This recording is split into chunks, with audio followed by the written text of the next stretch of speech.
Only what now remains belongs in the energy bin.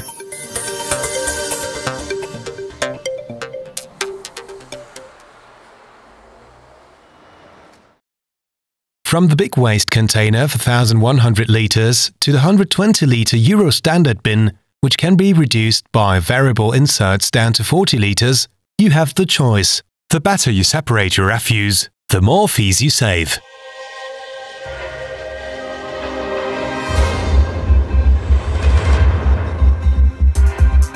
In 1996, one of the most advanced waste-to-energy plants in Europe was put into operation.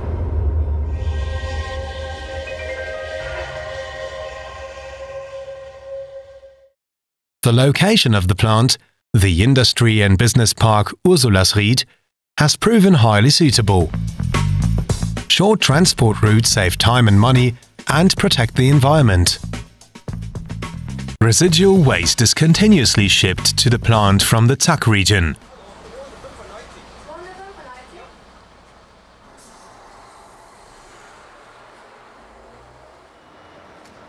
Inside the plant, residual waste and commercial waste are transformed into supplies of energy. The combustible material bunker has a storage capacity of 1,800 tons, enough to compensate for fluctuating delivery quantities and maintenance times at the facility. To ensure that the fire in the compact furnace never goes out, the crane cabin is manned around the clock. The operator has to have a good feel for the right mix of combustible material. In the bunker, he mixes the residual waste into a fuel that guarantees steady and even combustion.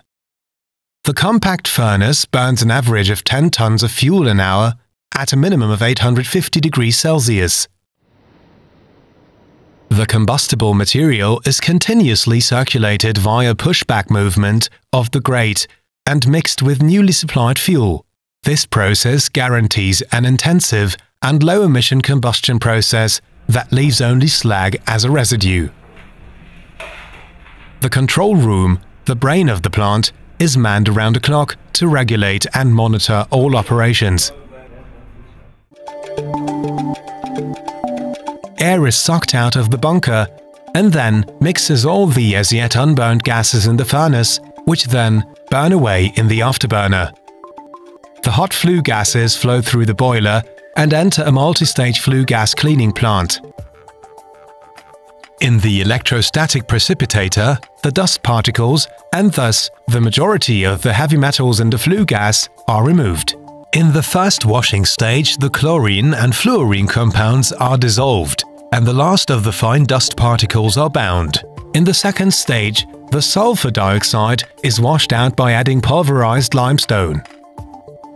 In the catalytic converter, the nitrogen oxides are broken down into water vapor and nitrogen, natural components of our atmosphere. Simultaneously, the existing dioxins and furans are destroyed. If any pollutant residues still remain, they are removed in the entrained flow adsorber. The flue gas is now nearly 100% pure and leaves the plant in a controlled manner through the chimney. Combustion and cleaning processes create valuable materials and residues. In the slag processing plant, ferrous and non-ferrous metals are removed, and the remainder is used as construction material in the landfill and mining industry. The diluted hydrochloric acid from the hydrochloric scrubbing is purified by distillation and then concentrated to form technically pure hydrochloric acid. Dust produced during the flue gas cleaning is disposed of in an underground residue landfill. At the waste-to-energy plant, keeping the air in the Allgäu clean is the top priority. This is why TAC has done far more in flue gas cleaning than is required by law. For SO2, or sulfur dioxide, the emissions from the waste-to-energy plant are less than 1 mg per standard cubic meter. The legal limits for dust, nitrogen oxides, hydrogen chloride, and carbon monoxide are also 10 to 50 times higher, and the residual value for dioxins and furans is almost zero. With the wood-fired cogeneration plant, ZAC has established a further milestone in its successful waste management concept. For the Allgäu region, this is eco-friendly energy production, replacing more pollution-intensive energy sources. The plant takes the strain off the environment.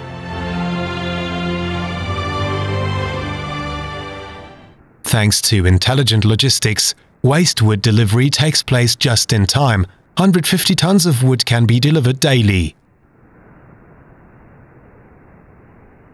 Via moving floors, the wood reaches a vibration channel, which serves as a mixing and dosing conveyor. Several chain conveyors then transport the wood to the roof of the plant and into a downpipe leading to the furnace. Before the clean flue gases reach the outside, they are examined objectively and carefully by TÜV-calibrated instruments. Back to energy generation. 2 generators produce up to 10 megawatts of electricity, which are fed into the grid of the Allgäuer Überlandwerk, the energy demand of nearly 20,000 households. To optimally utilize the waste heat, the more than 47-kilometer-long district heating network is being further extended. The energy network of waste-to-energy plant and wood-fired cogeneration plant supplies numerous homes, businesses and public buildings with district heating, energy for the equivalent of around 18,500 households. This energy from eco-friendly production replaces the use of 36 million liters of heating oil or 36 million cubic meters of natural gas. The 2 powerhouses, the waste-to-energy plant and the wood-fired cogeneration plant, have thus become powerful energy partners and are also the biggest environmental mitigators in the region. Around 66,000 tons of CO2 are avoided in this way. That's about 10% of the CO2 produced by the entire city of Kempten. A peak load center with a reserve capacity of 45 megawatts guarantees the supply of heat even on the coldest days.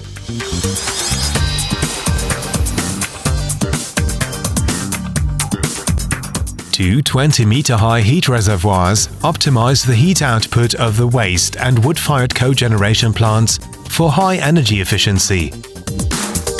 This reduces the amount of natural gas needed by the peak load center by about 330,000 cubic meters, a heat potential of 3,000 megawatt-hours per year. The 2 containers work like a thermos. Excess hot water from night operation is pumped into the reservoir, expelling the cold water, and the reservoir is now charged. To cover demand peaks during the day, the operators pump cold water back in from below, discharging the heat reservoir. The district heat line is far more than just a pipeline. Thanks to the excellent insulation, heat loss throughout the system is only just 5 degrees Celsius at a starting temperature of 135 degrees Celsius. A built-in early warning system ensures safety. All consumers up to the transfer station are connected to a district heat monitoring system. Irregularities are automatically reported to the control center before the customer notices a thing.